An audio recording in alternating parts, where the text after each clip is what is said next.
Have you ever wondered why Nazi Germany, despite its might, lost World War II? Let's take a step back to the dawn of the Second World War. The year was 1939. Europe was once again on the brink of a major conflict, and at the epicenter of it all was Nazi Germany, a formidable force that had rapidly risen under the leadership of Adolf Hitler. Nazi Germany kicked off the war with a bang, swiftly invading Poland using a military strategy known as Blitzkrieg or Lightning War. This was a new form of warfare that involved fast, concentrated attacks intended to quickly disrupt enemy lines and cause panic and confusion. The Blitzkrieg strategy was brutally effective, and Poland capitulated in less than 5 weeks.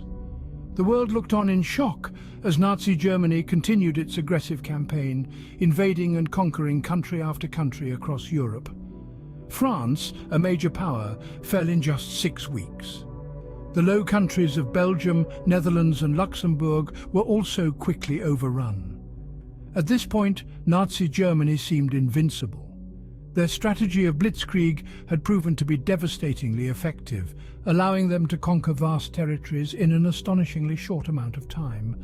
Their military might was unrivaled, and their swift victories sent a clear message to the rest of the world. Nazi Germany was a force to be reckoned with. But behind this show of strength, cracks were beginning to form. The rapid expansion meant stretching supply lines thin, and the constant state of warfare was taking a toll on the German economy. Moreover, the aggressive tactics of the Nazis had roused the ire of nations around the globe, and alliances were beginning to form against them. As we delve deeper into the events of World War II, we'll see that the early successes of Nazi Germany were not a guarantee of their ultimate victory. In fact, these initial triumphs may have sowed the seeds for their eventual downfall. But as we know, this early success did not last. Why is that? 1941 marked a significant shift in the war. What led to this change? The year was marked by 2 major events that would drastically alter the course of World War II. In the East, Germany launched Operation Barbarossa, the largest military invasion in history, targeting none other than the Soviet Union. Hitler had hoped for a quick victory, a swift blow to the heart of communism. But the Soviet Union was not about to go down without a fight. As the German forces pushed deeper into the vast expanse of Russia, they found themselves overstretched, their supply lines thinning, their resources dwindling. And then came the winter. The brutal Russian winter, a force of nature that the German troops, accustomed to the milder climes of Western Europe, were ill-prepared to face. The biting cold gnawed at the men, frostbite claimed limbs, and hypothermia lives. The tanks and artillery, designed for temperate conditions, froze and failed. The German army, once a formidable war machine, was brought to its knees, not by bullets or bombs, but by snow and ice.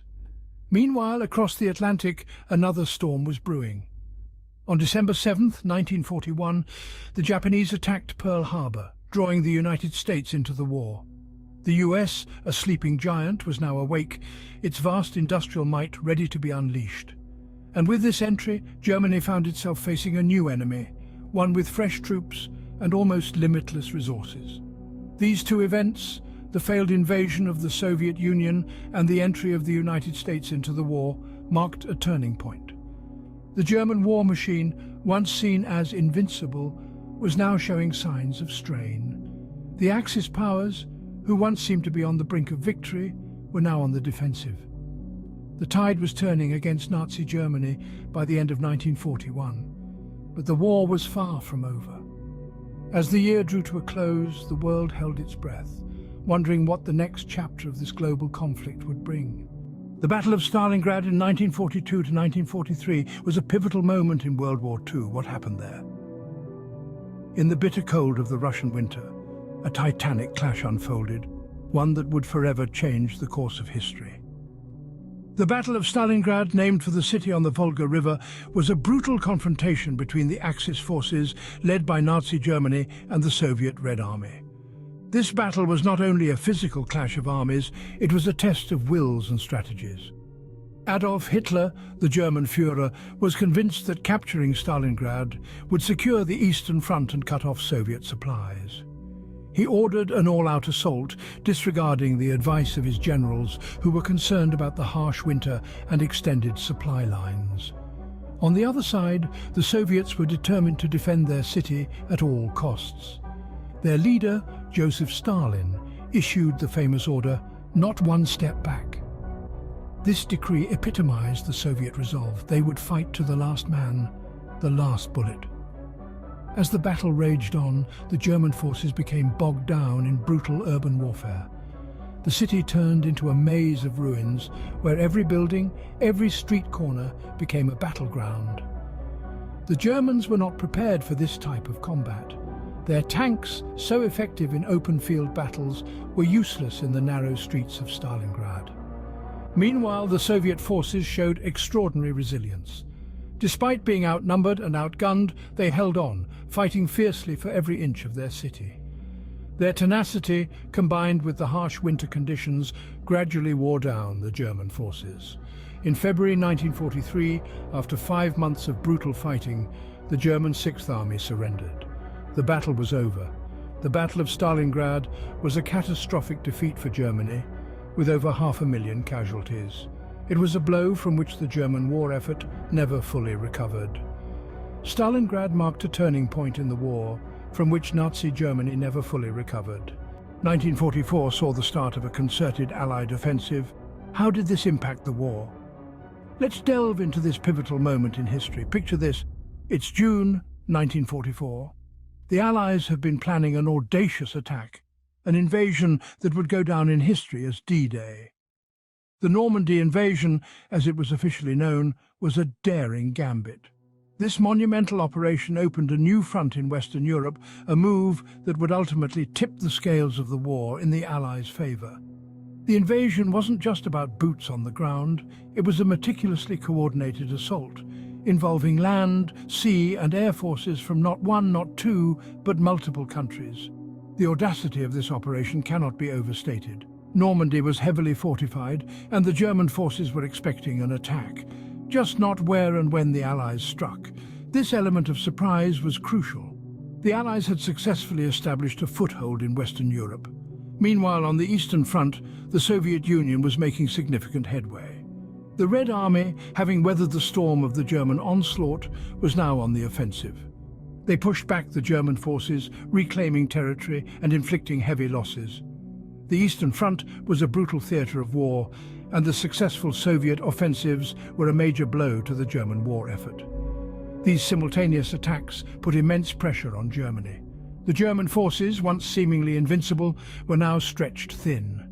They were fighting on multiple fronts, their resources dwindling, their morale sinking. It was a war of attrition, and the tide was turning against them.